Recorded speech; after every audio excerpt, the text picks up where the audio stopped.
से बोलिए मंगलमय भगवान की जय हो। जय जय कार्तिक महात्मा की जय हो। आज मैं आप लोगों को 25वां अध्याय का कार्तिक महात्मा का कथा सुनाऊंगी, ध्यान से सुनिएगा। कार्तिक के महीने में चंद्रमा अपनी किरणों जमीन पर सीधी डालते हैं, अतः वैज्ञानिकों का कहना है जो मनुष्य इस महीने के चंद्रमा द्वारा अमृत के समान प्रसारित की हुई किरणों से निर्मल और अमृत के समान बनाए जल में प्रातः काल जाकर गोता लगाता है, वह अनेक प्रकार के रोगों से रहित होकर सुंदर और बलिष्ठ हो जाता है।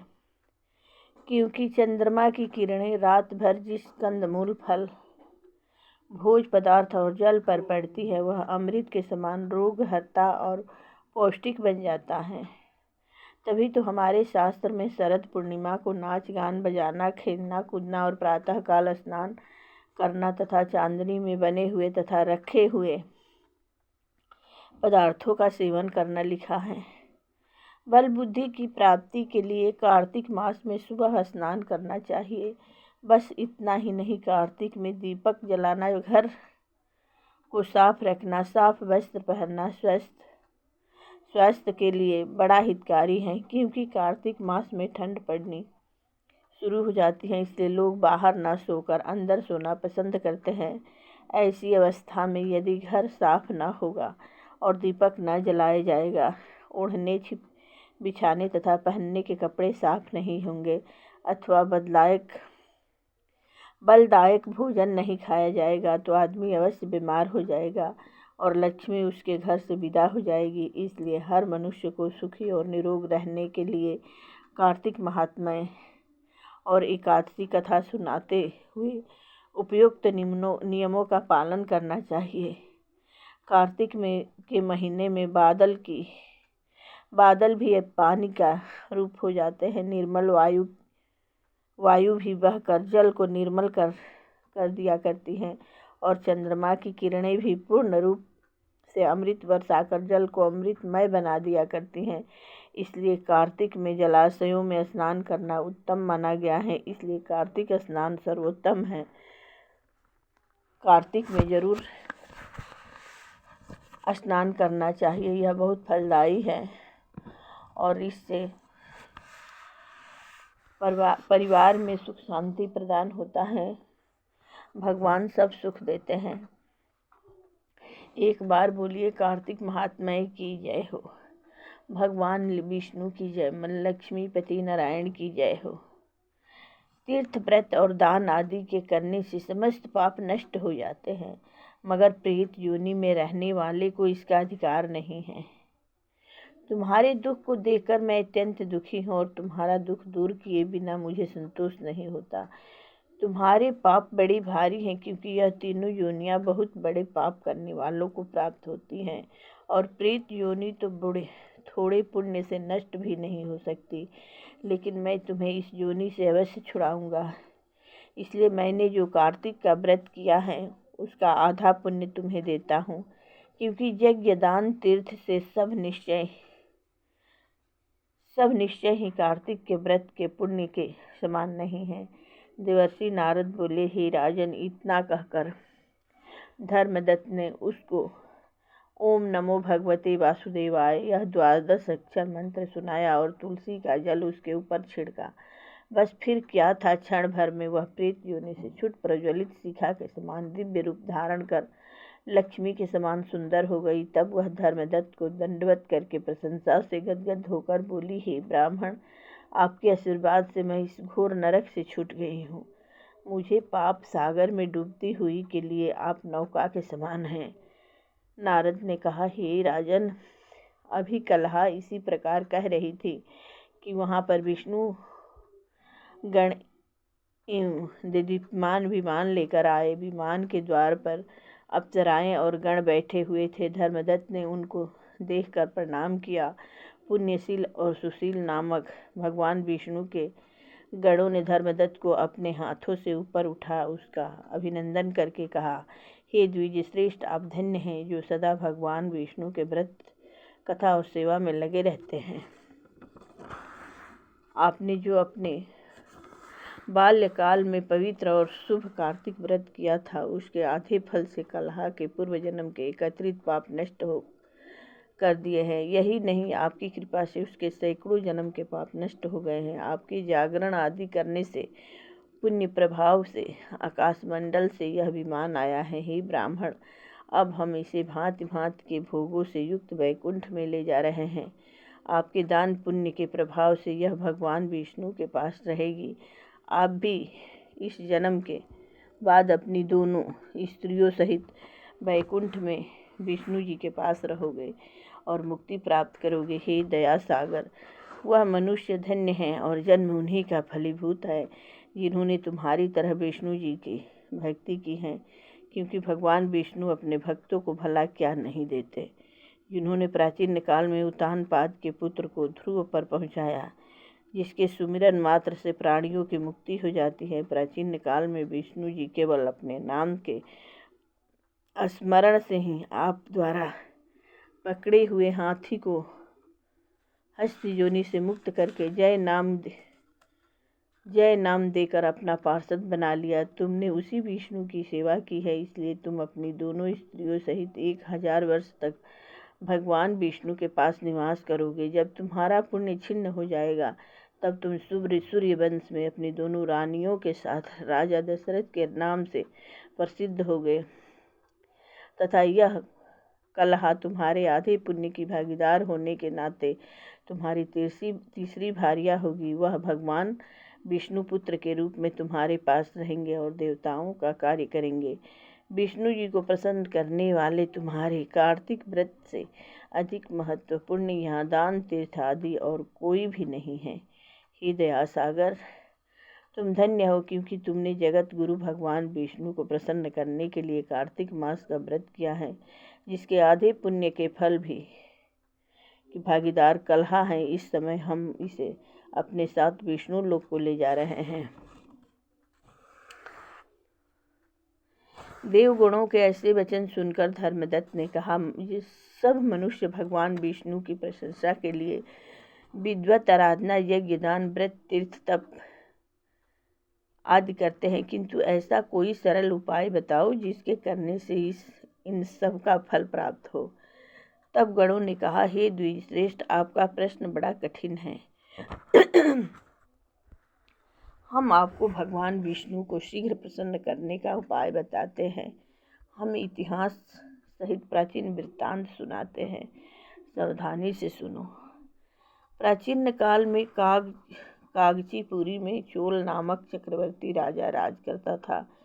उसी के नाम से उसके देश का नाम भी चोल देश ही प्रसिद्ध था। राजा चोल के राज्य में कोई भी प्राणी दरिद्र, दुखी, पापी व रोगी न था। यह सब राजा के यज्ञ करने का प्रभाव था। ताम्रपर्णी नदी के दोनों किनारों पर सोने के यज्ञ स्तंभ सुशोभित थे। हे द्विजवर, एक दिन वह राजा भगवान विष्णु के पास गया।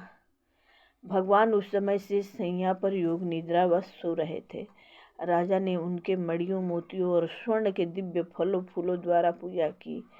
वह साष्टांग प्रणाम करके भगवान के चरणों के पास ही बैठ गया। थोड़ी देर के बाद राजा ने अपनी नगरी कांचीपुरी के ब्राह्मण विष्णुदास को वहां आते हुए देखा। विष्णुदास भगवान की पूजा के लिए तुलसी दल और जल लिए था। विष्णुदास ने वहां आकर भगवान को विष्णु सूक्त मंत्रों द्वारा स्नान करवाया। मंजरी तथा दलों से उनका विधिवत पूजन किया। विष्णुदास के चढ़ाते हुए दलों से राजा के चढ़ाए हुए मणि, मोती व स्वर्ण के फूल ढक गए। राजा यह देखकर क्रोध में भर कर बोला, ढोंगी मूर्ख, तूने मेरी चढ़ाई हुई मणियों, मोतियों और सोने के फूलों को तुलसी दल व अपने सारे फूलों से ढक दिया है। तू भला भक्ति करना क्या जाने, क्योंकि तूने मेरे किए विचित्र श्रृंगार को बिगाड़ दिया है। राजा की बात सुनकर विष्णुदास को भी क्रोध चढ़ाया और वह राजा के गौरव को तुच्छ समझकर कहने लगा, हे राजन, तुम भक्ति करना नहीं जानते, तुमको अपने धन का घमंड है। बताओ, आज से पहले तुमने भगवान के कितने व्रत किए हैं? देवगण ने कहा। ब्राह्मण के ऐसे वचन सुनकर राजा ने घमंड से हंसकर कहा, हे विप्र, भगवान की भक्ति के अभिमान से यदि तू ऐसी बात कह रहा है तो मैं पूछता हूँ, तेरे जैसे भिखमंगे ब्राह्मण में भगवान की भक्ति ही कितनी है? क्योंकि तुमने आज तक भगवान की प्रशंसा के लिए कुछ भी नहीं किया, न तो कोई मंदिर बनवाया है। तुम भला इस प्रकार की भक्ति क्या जैसी कि तुम कर रहे हो क्या गर्व कर सकते हो? यहाँ जितने भी ब्राह्मण बैठे हैं मेरी बात को ध्यानपूर्वक सुने और देखें कि भगवान विष्णु के दर्शन मुझे होते हैं या कि उसे। इसके बाद दोनों की भक्ति के संबंध में आप लोग जान लेंगे। देवगणों ने कहा कि ऐसा ऐसा कहकर राजा अपने महल में चला गया और वहाँ जाकर उसने अपने पुरोहित मृदुगल को आचार्य बनाकर विष्णु यज्ञ आरंभ किया। उसने उस यज्ञ में अनेक ऋषि महर्षि को बुलाया, उनको बहुत सा अनाज और नगदी आदि दक्षिणा दी। उधर विष्णुदास भी अपने मंदिर में ही रहकर भगवान की प्रशंसा के लिए व्रत करने लगा। उसने माघ तथा कार्तिक मास के व्रत किए, तुलसी के वन का, और एकादशी को भगवान विष्णु के 12 अक्षर मंत्र का जाप किया। वह भगवान को प्रसन्न करने के लिए गीत गाता रहा, नृत्य करता रहा, नित्य प्रति व्रत करता था, भूमि पर सोता। हर समय भगवान को प्रसन्न करने के लिए माघ तथा कार्तिक के व्रत भी किए और उन व्रतों के नियमों का पालन भी किया, उद्यापन भी किया। और इस प्रकार राजा चोल और विष्णुदास द्वारा आराधना करते हुए बहुत दिन बीत गए।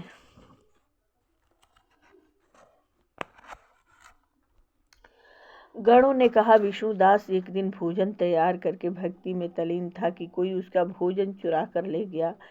लेकिन सांझ काल की आराधना हो सके और व्रत भंग न हो, इसलिए उसने उस दिन दोबारा भोजन तैयार नहीं किया। श्री नारद जी ने कहा, हे राजन, इस तरह लगातार 7 दिन तक कोई दूसरा भोजन चुराता रहा। तब वह हैरान होकर सोचने लगा कि यह तो बड़ी विचित्र घटना है। ना जाने कौन हर रोज मेरे भोजन को चुरा कर ले जाता है। फिर भी इस देव स्थान को छोड़ना नहीं चाहिए।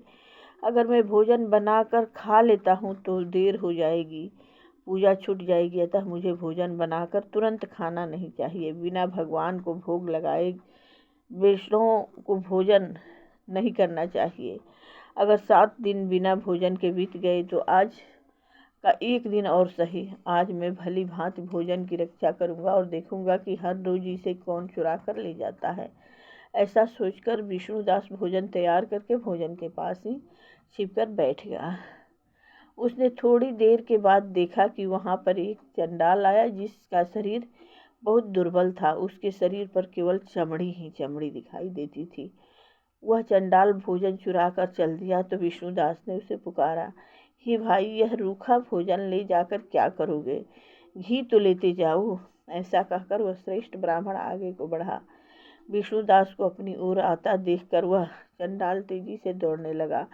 ब्राह्मण से डर गया, लेकिन दुर्बलता के कारण दौड़ तो न सकता था। अतः वो भूमि पर गिर पड़ा, मूर्छित हो गया। चंडाल को मूर्छित देखकर विष्णुदास लपक कर उसके पास पहुंचा और अपने वस्त्र से उस पर हवा करने लगा। और इसके बाद उसने जो कुछ देखा उसे देखकर वह आश्चर्यचकित रह गया। उसने देखा कि उसके सन्मुख शंख चक्र गदा पद्म पीताम्बरधारी चतुर्भुज रूप अलसी के फूल के समान कांति वाले, छाती में कस्तूभ माला सुशोभित साक्षात श्री भगवान विष्णु खड़े थे। भगवान का दर्शन करके सात्विक भाव से मुक्त हुआ श्रेष्ठ ब्राह्मण उनकी स्तुति तथा प्रणाम कुछ न कर सका। वहीं पर सब इंद्र आदि देवता भी उपस्थित हो गए। गंधर्व तथा अप्सराएं आकर गीत गान करने लगी, नृत्य करने लगी। ब्राह्मण उन्हें प्रणाम करने के लिए उतावला हुआ, त्यों ही वहाँ संपूर्ण देव, गंधर्व और अप्सराएं आ गई।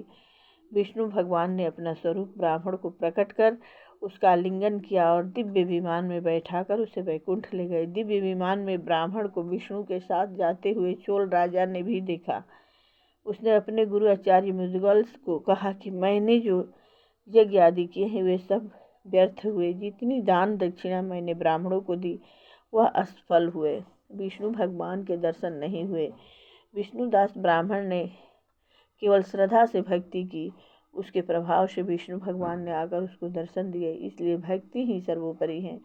मुझे भगवान के दर्शन के लिए काज त्याग कर भक्ति करनी चाहिए। राजा के कोई पुत्र न होने के कारण अपने भांजे को राजगद्दी का अधिकारी बना दिया और आप विष्णु भगवान की भक्ति करने लगा। बहुत काल तक भक्ति करने के बाद भी विष्णु ने दर्शन नहीं दिए तो वह अग्नि कुंड में कूद पड़ा। अग्नि में प्रकट होकर विष्णु भगवान ने राजा को गोदी में उठा लिया, कहा कि मैं तेरे त्याग और भक्ति से बहुत प्रसन्न हूँ। उसका आलिंगन कर उनको दिव्य विमान में अपने साथ बैठाकर वैकुंठ में ले गए। विष्णु जी ने अपने समान रूप वाले ब्राह्मण को पुण्यशील और राजा चोल की सुशील नाम देकर दोनों को अपना द्वारपाल बनाया। प्रेम से बोलिए विष्णु भगवान की ही जय हो। ता विसर्जन होत हैं सुनहु सकल सब देव, जो जन जहाँ से आए हैं तह तह करहु निवास। प्रेम से बोलिए गोकुला मथुरा वृंदावन धाम की जय हो। सर्वदेव सर्वदेवी सर्ववेद ग्रंथ की जय। कार्तिक महात्म्य की जय। भगवान विष्णु की जय।